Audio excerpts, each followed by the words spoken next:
If you want a contrast with Tokyo, welcome to Mexico City. A colourful and dangerous sprawl of around 20 million people, where life on almost every level is lived on the street.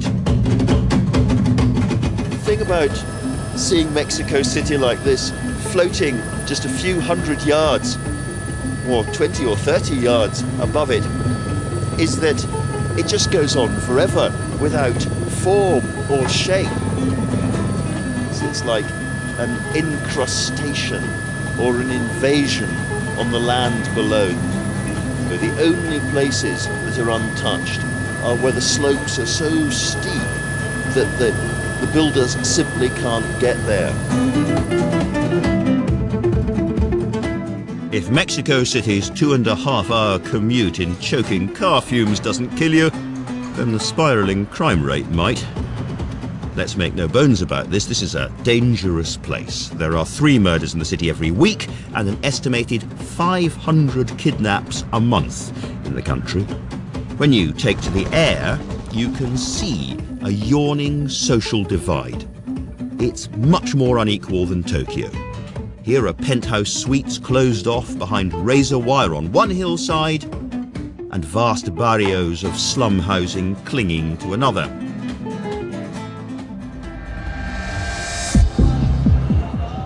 At night, there's an edgy feel to the streets. You're never quite sure what's going to happen.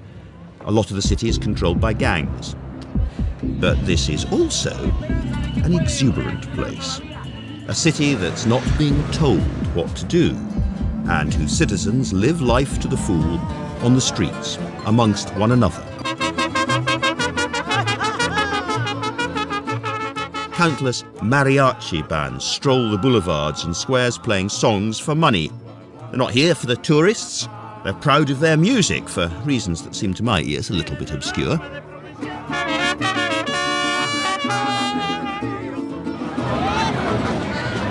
So many to choose from, so many different bands, it's an impossible choice.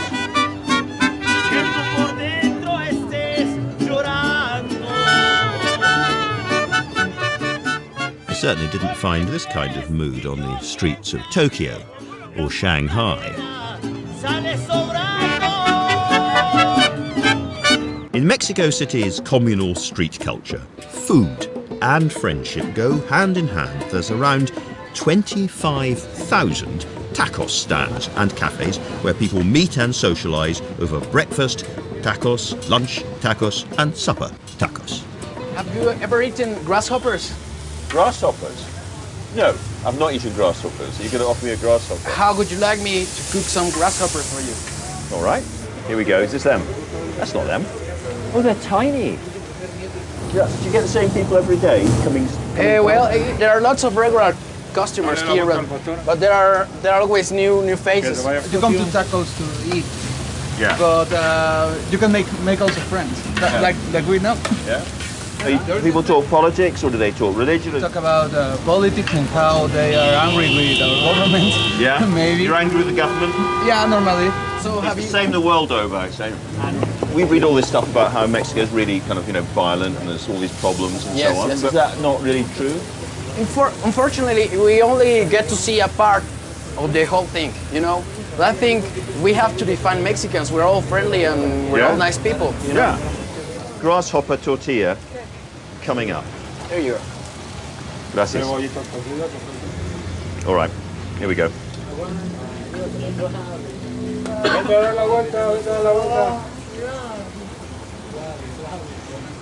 It's all right.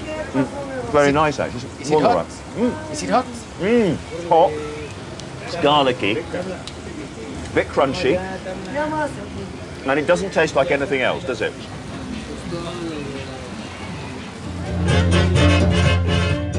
But one of the strangest things about Mexico City's street culture happens on a Sunday, which is Dancing Day, Danzón. And in the squares, the killer grannies are on the prowl. It's fantastically sociable in a rather unself-conscious way. Do you know, Mexico City... Scusi, I'm talking to the camera. See, I was talking to the camera. Oh, scusi, un momento, okay. Conmigo, conmigo. Si me permite, conmigo. Yo también conmigo, conmigo.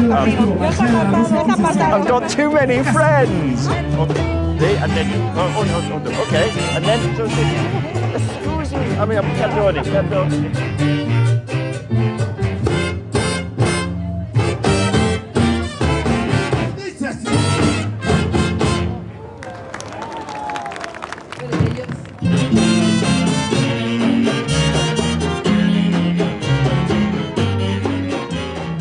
Such a friendly city. Every time I try to say something, I get pounced on. This is the kind of rich street culture that no commissar, no planner, no town hall could give you. It comes from the streets up, and as a result, despite the crime, despite the mesmerizingly bad traffic, despite the pollution, Mexico City is a friendly, livable place.